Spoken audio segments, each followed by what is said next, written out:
Oh, hello. Hey, tell me honestly, do these pants make my ass look too big? Or wait, maybe not big enough. Is it time for a little butt cheek augmentation? Or maybe a little liposuction to take away these love handles at least. And perhaps while I'm at it, a nice tummy tuck. That can't hurt to even it all out. But wait, why should I stop there? Since I'm a bit too lazy to work on these pecs, perhaps some implants might be in order. Along with a nice minor neck lift. Of course, I'm definitely going to have to do something about this male pattern baldness, right? What's that? An eyebrow lift? No, I don't know if I want to look all alert all the time. Rather, I think I'm going to finish off with a plethora of Botox injections that tighten up these wrinkles. You know, Botox, that chemical neurotoxin that temporarily paralyzes your nerves for the illusion of youthfulness. Marshall McLuhan once said that the last thing a fish would ever notice in its habitat is the water. Likewise, the most obvious and powerful realities of our human culture seem to also be the most unrecognized. And it is only when we take pause, often at the risk of social alienation, to question the foundational principles and ideas to which our lives are oriented, does a dark truth about our supposed normality become more clear. Today we live in an ocean with enormous waves of status obsession, materialism, vanity, ego, and consumerism. Our very lives have become defined not by our productive thoughts, social contributions, and goodwill, but by a superficial, delusional set of associations where the very fabric of our society now radiates with cheap romanticisms connected to vain competition, conspicuous consumption, and neurotic addictions, often related to physical beauty, status, and superficial wealth. In effect, social conformity masquerading as individualism, with the virtues of balance, intelligence, peace, public health, and true creativity left to rot on the sidelines. The cultural water we inhabit today runs deep with heavy pollution. It starts in our formative years, where to be smart and achieving is to be a nerd, a dweeb, or a geek, with social praise instead relegated to those of accepted appearance, wealth, and mindless brawn, reinforcing the idea that to think, know, and challenge is to be ridiculed, while to uphold the status quo, conform to the ideals imposed by society, is to be rewarded. At what point does that multi-billionaire with the 5 mansions go from being a peak icon of culturally accepted success to an example of a severe mental disorder, amounting to compulsive addiction, in fact, where the billionaire is revealed as nothing more than a social abomination in disguise by their decision to hoard such excessive levels of problem-solving wealth for no other utility than mere ego status? But then again, we can't be too hard on them, right? For what they're doing is simply what they've been taught. Just as the religions you believe or the gaming strategies you use for survival are groomed and cultivated by the environmental condition of your existence, so are the many other waves of influence in this ocean of memes that comprise the zeitgeist of the time. So maybe we should start to question what it is we are actually trying to accomplish rather than complain, and look at the social normalities of progress and success as they exist.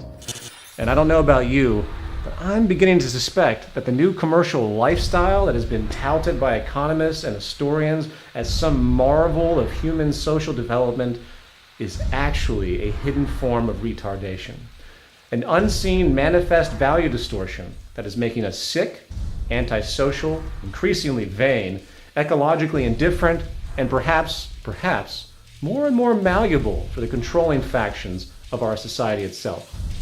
Maybe, just maybe, our modern cultural strives for so-called success itself are in fact not symptoms of social progress at all, but symptoms of a culture in decline.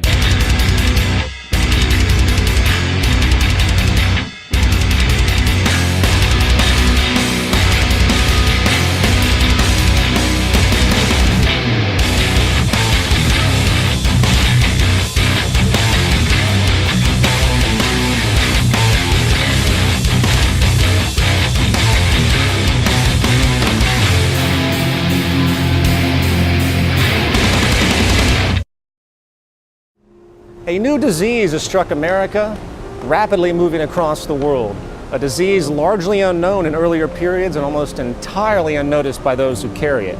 A disease spread not by a physical virus or genetic predisposition, but through cultural memes, ideas which are in fact infecting minds, growing and mutating in various strains, inhibiting the mental well-being of many. It's called CVD, Consumption Vanity Disorder. It's a plague of modern society which not only pollutes the minds and values of those infected, it is also turning our world into a cesspool of mini-malls and self-image disorders, wasteful materialism, and belligerent social transgressions. So I've been working with these girls for a few years now. What many don't know about CVD is that many substrains or mutations have occurred. These women here suffer from HGS, or hot girl syndrome. So I see we have a few new faces here. Would anyone like to introduce themselves? I moved to Los Angeles a couple of years ago, and I started noticing weird changes happening to my body.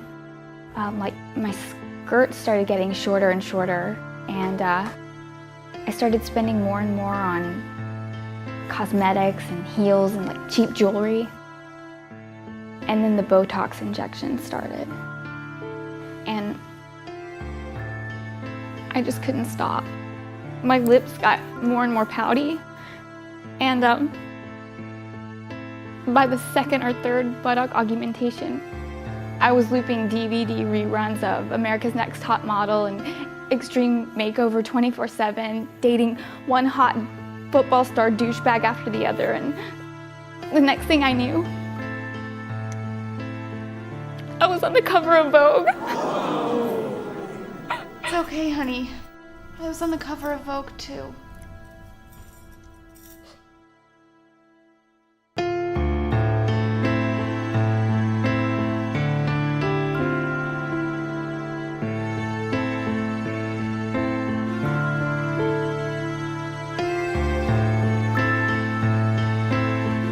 If we go back to the early 20th century, we find a critical crossroad for industry, where the rapid technological advancement was beginning to challenge the most basic foundation of traditional economics, and hence, social operation. You see, at the core of our socioeconomic system is labor and demand. Without product demand, of course, there is no need for production or employment. And without employment, the working public draws no income or purchasing power to buy the goods that keep the economy going. Early in the 1900s, a powerful expansion of productivity through machine application and mechanization brought about something industry really hadn't seen before: a goods surplus. A 1927 article in Nation's Business, conducting an interview with then Labor Secretary James Davis, stated, "It may be that the world's needs ultimately will be produced by 3 days' work a week."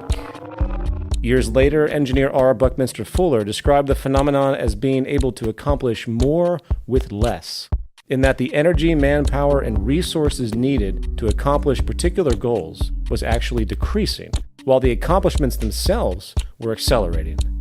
In other words, industry was becoming more technically efficient. However, pre-20th century America and Western society in general maintained an ethic of being frugal overall. There was a conservative ethos where goods were obtained for their utility, a culture of needs, not excessive wants, and most people really didn't see the need to increase their consumption simply because they could. So, the ruling industrialists and social planners had a choice at this point. Either the system was to be adapted to this new more with less productivity, which could mean a rise in leisure time, a shortening of the work week, and an adjustment of pay scales and good values to reflect this newfound abundance as need be. Or something more dramatic had to happen. The very underlying values and affections of the culture would need to be altered, where the very idea of consuming became a utility in and of itself, to consume for the sake of consuming, in order to maintain the status quo.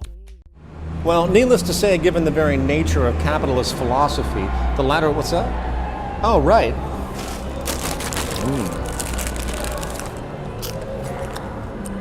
Well, Needless to say, given the very nature of capitalist philosophy, the latter idea was deemed to be the only rational option. The current ruling ethic of ever-increasing profit and gain by industry could not be compromised. So the alternative idea of working toward an abundance to meet human needs, enabling perhaps a level of personal freedom never before seen, maybe even flourishing a new period of enlightenment for human existence, was rapidly cock-blocked by the interests of the ownership class. And the world you see around you, full of ever-increasing bullshit, vanity, materialism, waste, debt-locked wage slaves, conflict, and impulsive, mindless consumption has been the result. The holiday shopping season got off to a violent start. A temporary Walmart worker was trampled to death by shoppers eager for post-Thanksgiving bargains. The mad dash into a Walmart store knocked shoppers to the ground near Grand Rapids, Michigan at 5 in the morning. Despite several people falling to the ground, shoppers charged ahead. Push one of my kids out, we'll stab one of you mother...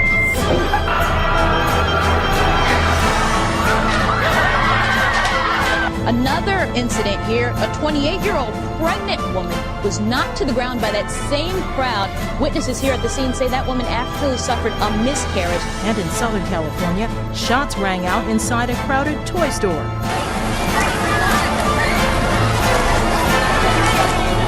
They say that a woman sprayed fellow shoppers. This actually happened with pepper spray. Meanwhile, those who knew Damore call his death senseless. They act like animals. Just to buy something for $5, save $5, they actually murdered this guy. How long have you been out here? I've been out here 3 days. In your own words, what brings you here? TVs. My kid wants the what they wanted an iPad, I believe, the Samsung. But what happened was that they don't sell on that half price. That's too bad. So, a lot of pushing and shoving happens in the stores. I remember seeing some stuff on the news. Have you ever had that experience before? Not on Black Friday at a music concert, but I know how it feels, so I'm prepared. So you're ready to push people back? Pretty much. What do you think of this kind of like impulsive sort of consumerism that gets really forceful sometimes? I don't know. I feel like it's going to be a lot of stress for everybody. Meet Eddie Bernays. He is considered the father of modern advertising. Most famous for turning the largely abhorred word propaganda into the fluffy, warm euphemism public relations, Bernays haphazardly took popular ideas from Freudian psychoanalysis and began to apply them to advertising campaigns. The idea was simple: link and exploit the very primitive social urges common to most humans, such as sexuality and status, to a product. Seems so much longer than last year. It is. Nearly 4 inches longer in some models. Oh!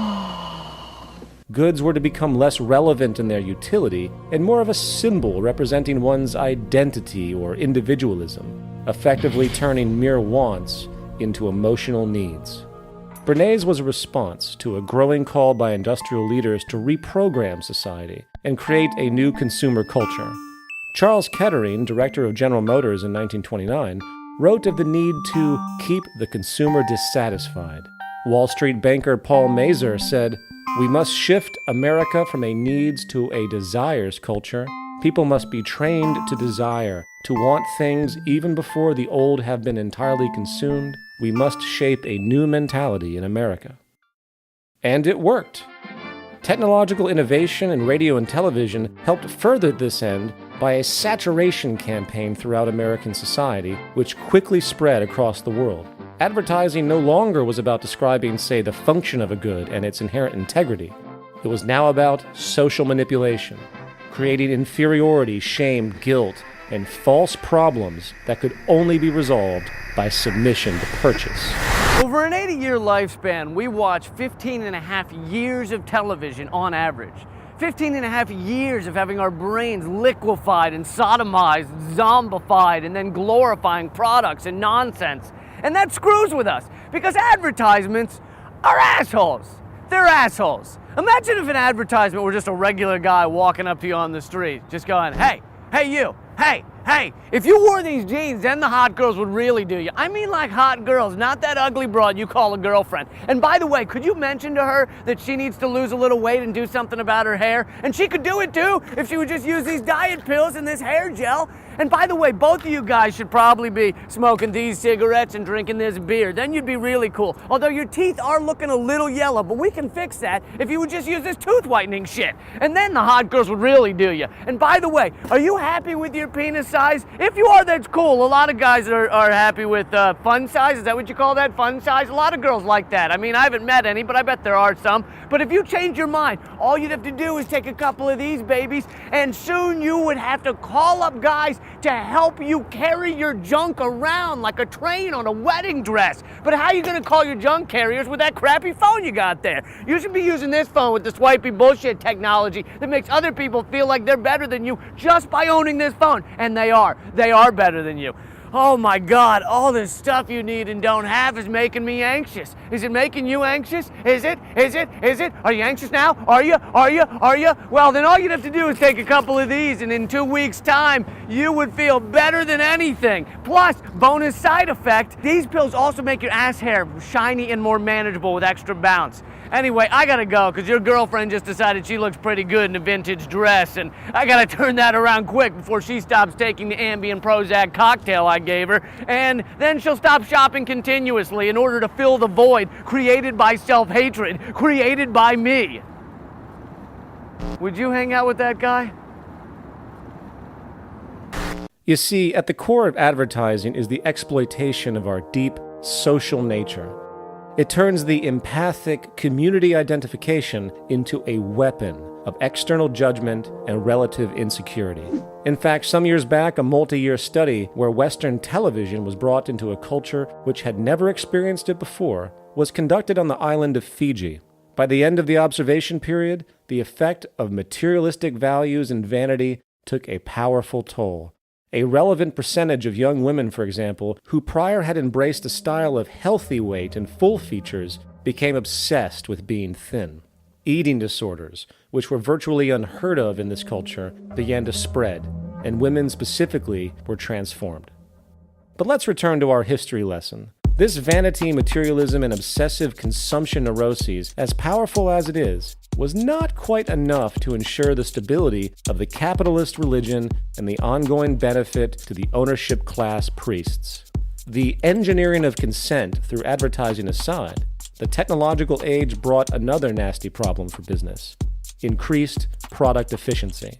Not only was production moving faster than traditional consumption, the actual quality of individual goods were increasing as well, due to scientific advancements in design, making needed repeat purchases increasingly less common. Well, this was no good. Remember, the core driver of labor, profit, and consumption, hence the core driver of our economy in general, is scarcity and inefficiency. In fact, the enemy of the market economy has always been competency, and the better and long-lasting a good is, the worse it is for industry.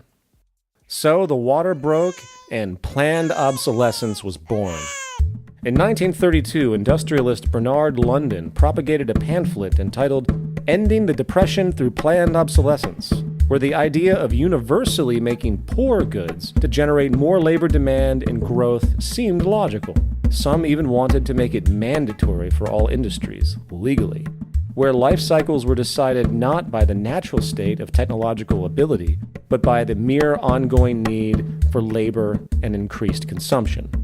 In fact, the most notable historical example of this period was the Phoebus light bulb cartel of the 1930s, where in a time where light bulbs were able to last up to about 25,000 hours, the cartel forced each company to restrict light bulb life to a mere 1,000 hours to assure repeat purchases. And in time, this eventually became the strategic approach for all industries. And if you were to sit down and compare the true efficiency possible today to what we're actually doing to keep this waste and deprivation machine going, you would puke in your soup at the lost possibilities. And the final component to note here relates to the problem of purchasing power itself.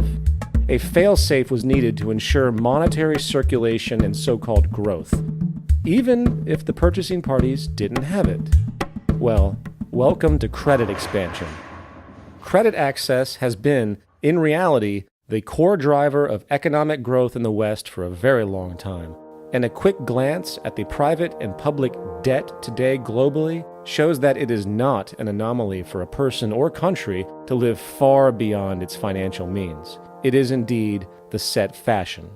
The amount of debt existing globally today far exceeds the entire global money supply itself, and it has been this borrowing from nowhere that has compensated for the inherent limits of employment and wages. However, as bothersome as all of this may seem with respect to ecological irresponsibility and cultural neuroses, the rabbit hole runs deeper. We often forget that the undercurrent of the last couple thousand years has been that some in our species are apparently more deserving than others, and the slavery, exploitation, and ensured deprivation of one group for the advantage of another was considered some law of nature. During feudalism of the Middle Ages, social divisions were clearly defined, with the king and his nobles and barons, etc., holding control of the legion of serfs who were essentially slaves in exchange for basic resources and moderate protection. A common theme during this period was that a genetic or religious superiority of the kings and his constituents gave them the right to dominate. However, as feudalism inched into state monopoly mercantilism and then into open market capitalism, the view of the average peasant laborer, or working class wage slave as they exist today, mutated to where whatever minor protections existed prior was removed to support a doctrine where if a person is not able to obtain work in the market economy, their right to life or mere existence is completely without security. Adam Smith, David Ricardo, and Thomas Malthus, and other pivotal figures of the dawn of modern capitalism, make it very clear that the system they advocate is not for everyone. It isn't as though they actually wanted it that way. They weren't Nazis or anything. But when you consider the scarcity-driven world which they lived, it did seem natural enough. Adam Smith, observing the nature of a social order defined by property relations, stated, "Civil government, so far as it is instituted for the security of property, is in reality instituted for the defense of the rich against the poor, or of those who have some property against those who have none at all." David Ricardo, building on Smith's invisible hand, pseudo-Darwinistic view of market survival, extended the notion to where the inevitable poverty and deprivation of the poor was to be a societal law of nature like gravity, with Malthus going so far to say that you only do harm to the poor by trying to help them. He stated, "Instead of recommending cleanliness to the poor, we should encourage contrary habits. In our towns, we should make the streets narrower, crowd more people into the houses, and court the return of the plague." Of course, many hearing such rhetoric today naturally react in apprehension, not understanding the source of such cold perspectives. Again, if we went back to pre-industrial Europe and witnessed the vast imbalance, scarcity, and poverty, perhaps in fact due to population outpacing production capacity, your intuition might draw the conclusion that the carrying capacity of the land simply can't handle the current population. You might also then come up with some very convenient justifications as to why some are to live and prosper and some are to die and be deprived. Why some deserve a great deal of wealth and honor, and while others must be condemned to destitution and subsistence. So it is very easy to see how this classism has held strong, even though its counterparts of racism and sexism have slowly subsided in modern culture. Today, all economic schools of thought, from Keynesian to Austrian, support a will of the market theme, where your value is measured not by the fact that you exist as a human being, but by the place you hold or don't hold in the economic machine. Consider this quote by Ricardo. "By gradually contracting the sphere of the poor laws, by impressing on the poor the value of independence, by teaching them that they must not look to systematic or causal charity, but to their own exertions for support, that prudence and forethought are neither unnecessary nor unprofitable virtues, we shall by degrees approach a sounder and more healthful state." You see, the myth of this system is that people get what they work for, as though it's a level playing field, as though the competitive nature doesn't inherently breed corruption. Wrong! Oh, man. Bob, what's he doing here? So what kind of bullshit is Peter Joseph Stalin feeding you people this episode? Listen, man. Listen, people. What Captain Freedom Hater over here doesn't seem to understand is that the poor are fucking stupid. They're stupid and lazy, and they get what they deserve, all right? And I'm so sick of the nanny state coming in and taxing my hard-earned trust fund so these cretins can go and live it up with their lottery tickets and their malt liquor. Sorry, Bob. You all right? Put him back in his cage. Now, it is at this point you might be asking, what does any of this have to do with consumerism? Well, if you understand the traditional ethos of market capitalism and how it refuses to accept the possibility of taking care of everyone, coupled with the resulting delusion that those who do end up benefiting most must be smarter and more worthy of existence than others, as though it's some law of nature, the role of consumer culture today takes on a very different purpose. It exists as a powerful means of social control and maintaining the status quo of class division and subjugation. It helps perpetuate a trend that has been around for a long time, since the age of ordained kings who were destined to rule over and exploit the weak masses. You see, the individualistic material selfishness glorified today not only perfectly accentuates the classic economic values of Ricardo and Smith, it also reinforces modern neoliberalism, where the view of detached, independent, narrow self-interest and narcissism is held as deeply sacred, while any attempt at working towards a broad social consideration, working towards a community environment, is heretical.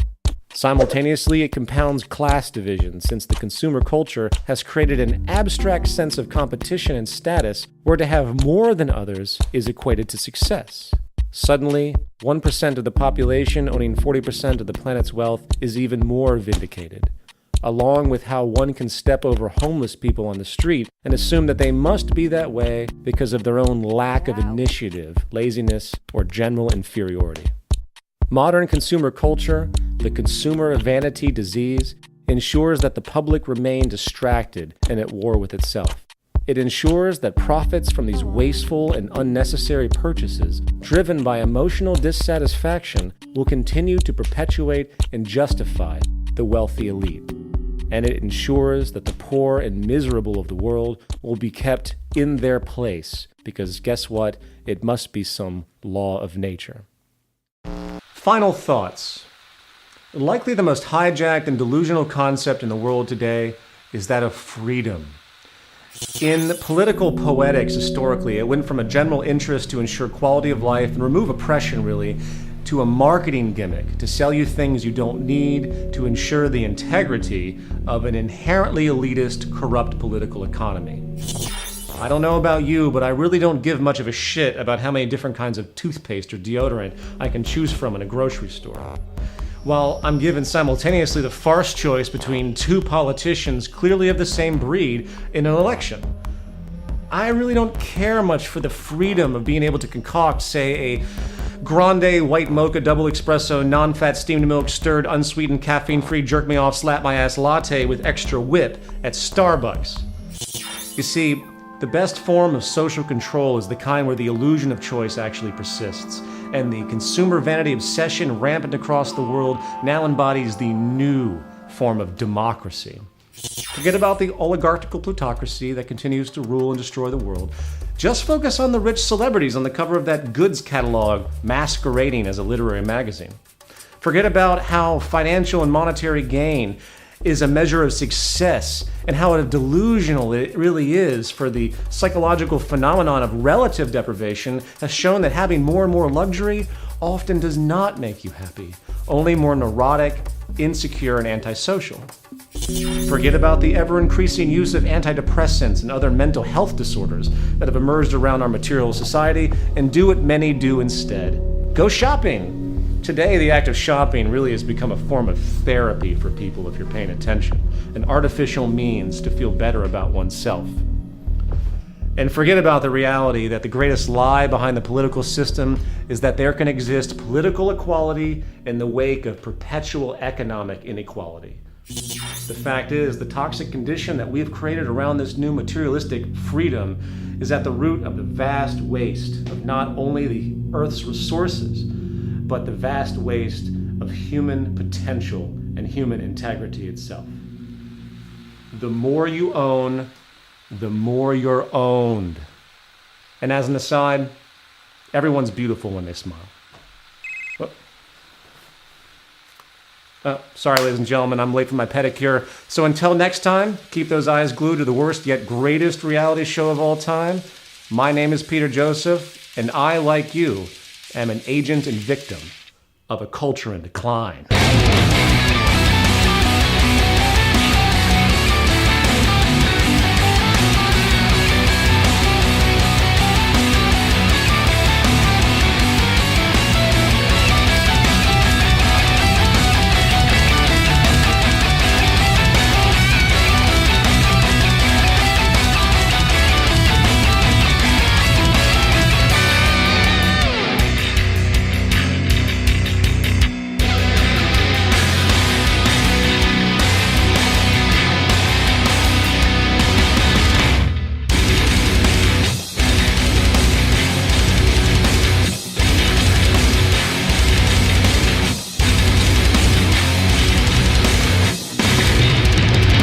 So given the trials you all experience in your day-to-day coping with this disease, how has it affected your livelihood? Why don't we start with you? What are you doing for work? Porn. Porn. Victoria's Secret model. Porn. Louis Vuitton model. Porn. Guest model. Porn. American Apparel model. Okay, porn.